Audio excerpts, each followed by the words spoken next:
The God Valley battle featured Rocks, Whitebeard, Shiki, Silver Axe, Big Mom, and various other heavy hitters on the Rocks pirate side, with Roger, Garp, Garling, Rayleigh, Gaban, Saturn, and various Gods Knights on the Alliance's side. But how exactly did all of these matchups play out?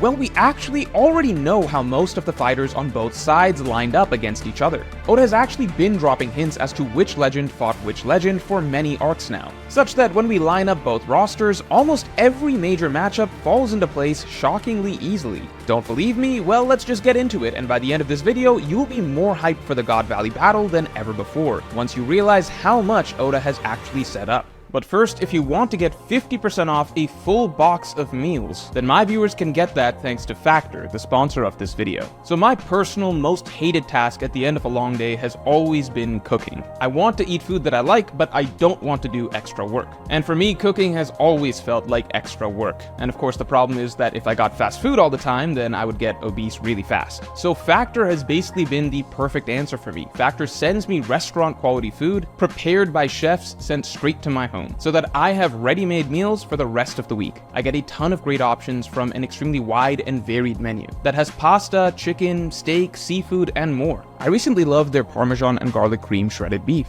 And if I want to make sure that I'm being healthy, then I can filter to select for meal plans that are specifically keto or calorie smart, for example. I personally tend to use calorie smart. So now dinner literally takes no thought for me. No time, no extra trips to the grocery store, and it always tastes good. So if you want to try ready-made meals just to see how much easier it makes your life, then head to factor75.com or click the link below. And use code 50morge and you'll get 50% off plus free shipping on your first Factor box. That's code 50morge at factor75.com to get 50% off plus free shipping on your first box. Just hit the link in the description below.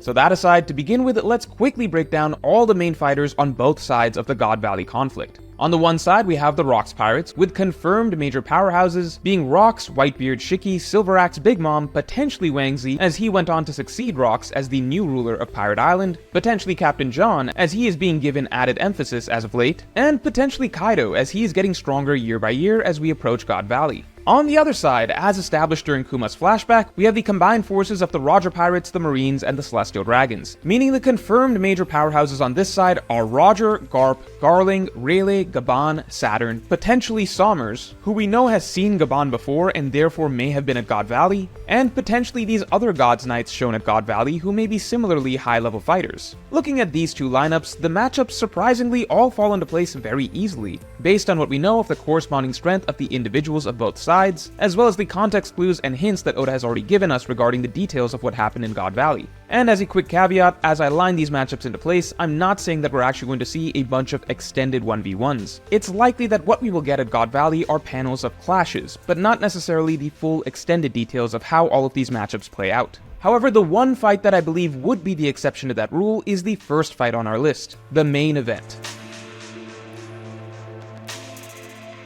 Roger and Garp's team up versus Rocks is the first and most important battle of God Valley to break down, and it's the only one that I believe we will get to see play out in a bit more detail, as there has been tremendous build-up to this specific matchup as the turning point that defined the entire age of pirates that we know today. And on top of that, Oda has actually given us several clues as to what took place in this battle.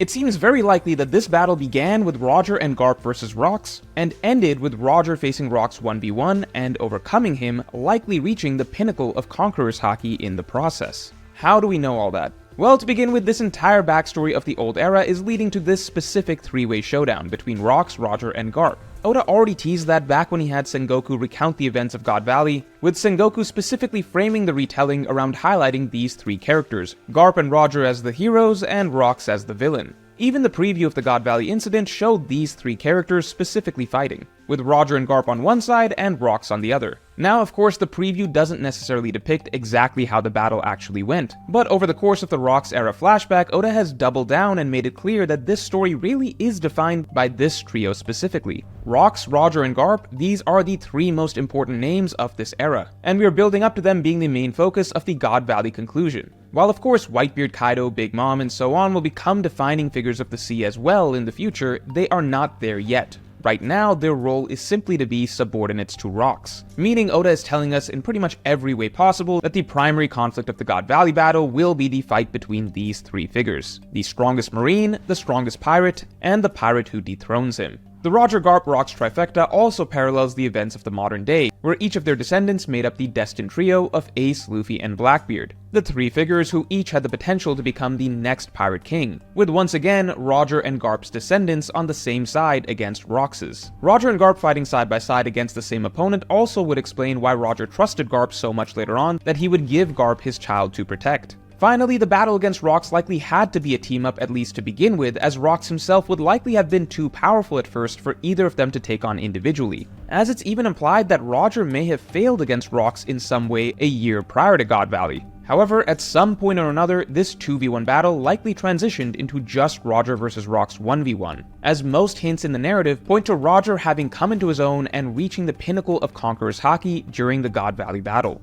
So to begin with, we know that Roger is hyped to have the strongest Conqueror's Haki of any pirate ever. Kaido, who spent years under his captain Rocks, specifically praises Roger as having been the one to have conquered the pirate world through the might of his Conqueror's Haki alone. Even Whitebeard, who was Roger's equal, was only his equal through the combination of his all-powerful devil fruit, the Guragura no Mi, plus his Conqueror's Haki. Meaning, in terms of Conqueror's Haki alone, Roger was unrivaled. This begs the question, when and how did Roger reach the pinnacle of Conqueror's Haki? And the answer is very obviously God Valley. This isn't some big mystery, it's pretty much the only place Roger could have reached his peak because Haki blooms happen in battle. You can't peacefully train your way off-screen to reach the peak of Conqueror's Haki. We've been shown this over and over with characters' Haki blooms, and we've literally seen this explicitly through Luffy's own journey. He gets his big Haki blooms through life and death battles. Considering that after God Valley, Roger's only real challenges would have been Garp and Whitebeard, who were both really just friendly rivalries for Roger, that means that the last defining life and death duel for Roger, where he would have been logically forced to have a Haki bloom, would have been against Rocks at God Valley, as Rocks was Roger's greatest foe ever. This is also supported by simple context clues. Again, Kaido specifically revered Roger for having conquered the pirate world thanks to his Conqueror's Haki. Where else would Kaido have witnessed this other than at God Valley? Kaido's not talking about Roger being the first person to navigate to Laugh Tale here. He's not referring to Roger the Explorer. In this context, he's explicitly talking about Roger's strength in battle. He's saying Roger conquered the pirate world through the strength of his Haki. And considering God Valley was obviously the legendary battle that Kaido was present at where the entire pirate world came together to duke it out,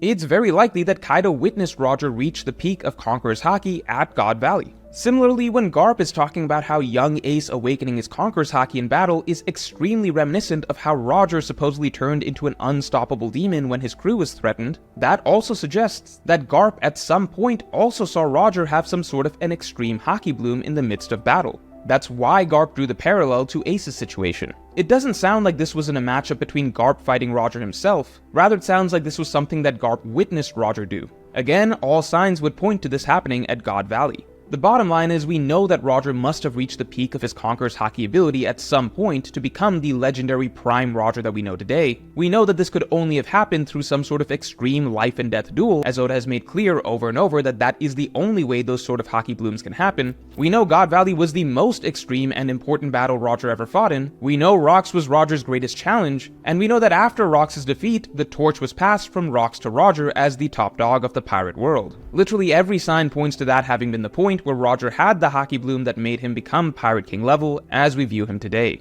Now, I don't think that Oda would do Garp dirty here. I don't think Rocks just disposed of Garp and then the battle turned into a 1v1 between Roger and Rocks, as Oda generally likes to treat all of his old legends with respect. So it's likely that while the battle was initially 2v1, Garp's attention was ultimately taken by something else. Perhaps he was forced to divert temporarily to protect citizens, for instance, leaving Roger with his back against the wall, forced to awaken the full potential of his Conqueror's Haki to overcome Rocks, with everyone at God Valley recognizing that the new King of the Pirates had unofficially emerged. It's possible that Rocks may have even had Roger on the ropes until Rocks was about to harm one of Roger's crewmates, whereupon Roger became the demon that Garp says that he saw. Regardless, count on seeing a team-up between Roger and Garp versus Rocks, and count on seeing a Haki bloom from Roger, where the Pirate King truly becomes the Pirate King.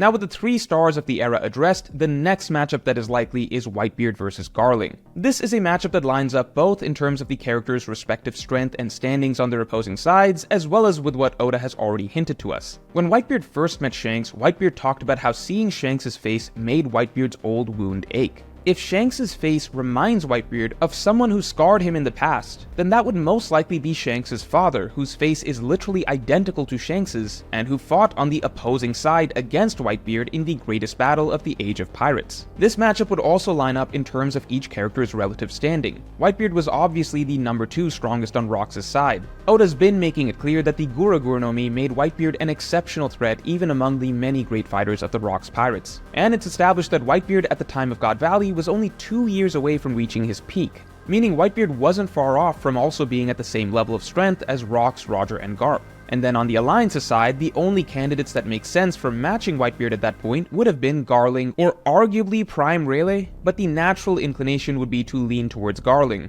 as we already have the hint with the wound that Whitebeard references, as well as the fact that we're at a point in the story where Oda now needs to begin hyping up Garling and giving him feats as one of the most important endgame villains in the story. As the newest and likely most powerful Gorosei, the most powerful subordinate of God, that essentially sets up Garling as the 3rd most important final antagonist in the story behind Emu and Blackbeard. And God Valley is where Garling cemented his legend. Considering Garling is set to be a major antagonist in the modern day, what better way for Oda to establish how strong Garling is than by having him go up against a nearly prime Whitebeard? Seeing Whitebeard and Garling go toe-to-toe, with Garling even leaving a lasting wound on Whitebeard, would cement Garling as being definitively a Yonko-level antagonist in the modern day, fitting for God's number 2.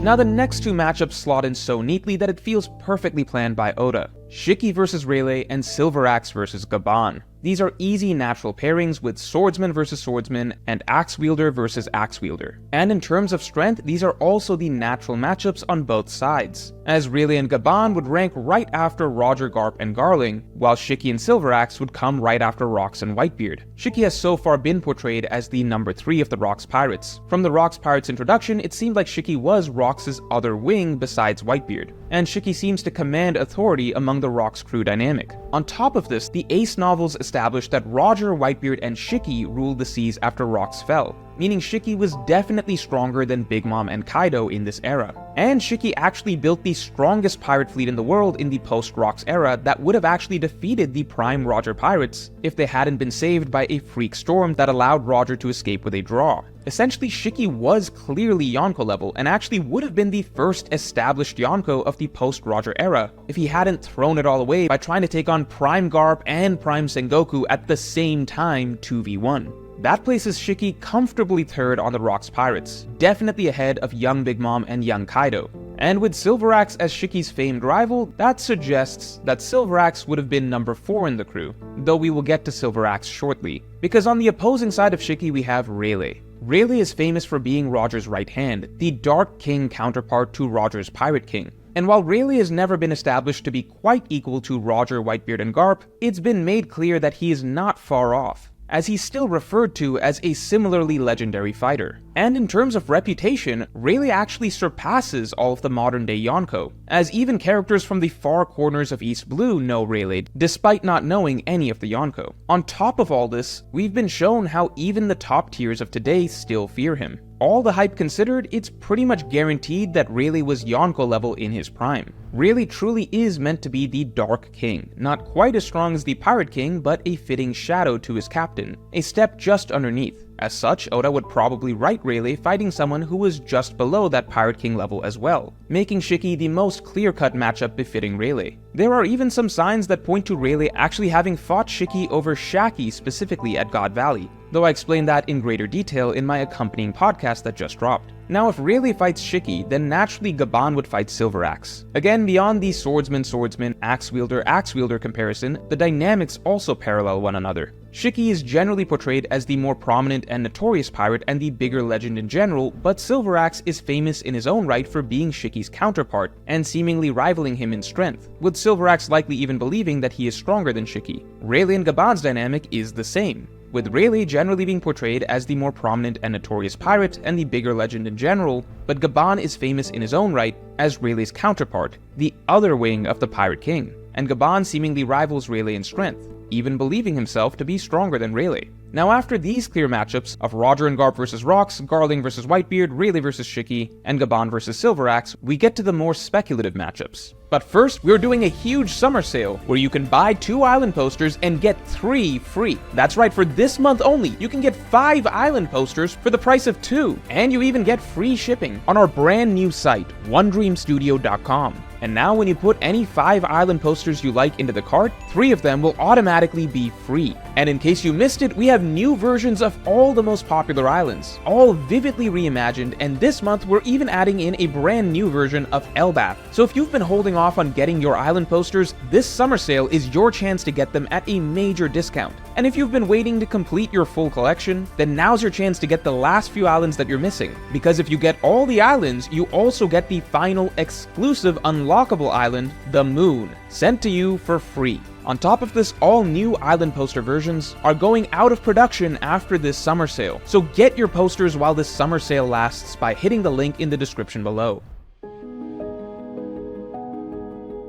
Now the first interesting surprise matchup that seems like it is very well set up to happen is actually Big Mom vs Saturn. This may sound like a random fight, but actually it was practically set up for us when we last cut away from God Valley. Big Mom grabs the devil fruits, Kuma gets away from her, but runs into Saturn immediately. Looking at the scene, Big Mom and Saturn are actually less than 30 feet away from one another, with Kuma there in between them. Kuma of course teleports away and we don't know what happened next. But wouldn't that then have left Big Mom and Saturn just staring at each other on literally the same road? Would Saturn have just let Big Mom get away with the prized devil fruits that she was trying to steal? If Saturn and Big Mom had a brief skirmish, it would explain several things, such as how Ivankov escaped from Big Mom, as well as why Big Mom didn't end up stealing all of the prized devil fruits, only Kaido's, which she had already grabbed. This would also line up perfectly with the hierarchy of strength on both sides, as young Big Mom should be the next strongest on the Rocks Pirate side, and Saturn would be the next strongest on the Alliance's side. Considering Big Mom wasn't at her peak yet, she likely wouldn't have been Yonko level. But considering Big Mom's insane strength from a young age, reaching 500 million berry by age 10, it's likely Big Mom would have been Admiral level around the time of God Valley, making her a well-suited matchup for Saturn. Beyond that, the remaining interesting players on the Rocks Pirate side are now young Kaido, Captain John, and Wang Zi. I actually believe that young Kaido may have lost to Roger again here, as it's implied that Kaido was gunning for Roger right away, and well, Roger would have swatted him like a fly. But as for the remaining Rocks Pirates, I wouldn't be surprised if Oda used this as an opportunity to have them match up against the Gods Knights at God Valley. We know that God Valley featured a lot of Gods Knights, and it's likely that we will soon be seeing these characters as Gods Knights again in the modern day. After all, Garling is still here, we know Gunko has been a Gods Knight for half a century, Sommer seems likely to have been at God Valley, so I wouldn't be surprised if even more Gods Knights are introduced to us at God Valley who will end up being opponents for our protagonists in the modern day. As such, God Valley seems like Oda's opportunity to establish the strength of the Gods Knights before we cut back to the present, where the protagonists will have to face them over the course of the final saga. As such, I believe we will get some quick panels of the Gods Knights in action against some of the Rocks Pirates of notable renown, like Captain John and Wang Zi. So ultimately, our final lineup looks like Rocks vs Roger and Garp, Whitebeard vs Figarland Garling, Shiki vs Rayleigh, Silveraxe vs Gaban, Big Mom vs Saturn, potentially Kaido vs Roger as well, and then the rest of the Rocks Pirates versus various Gods Knights. But let me know in the comments below how you think the matchups will play out, and if you enjoyed this video then definitely like and subscribe. And if you want to hear how Rayleigh may have rescued Shaki from Shiki, then you can listen to my weekly podcast that just dropped by becoming a member or by supporting me on Patreon, link in the description below.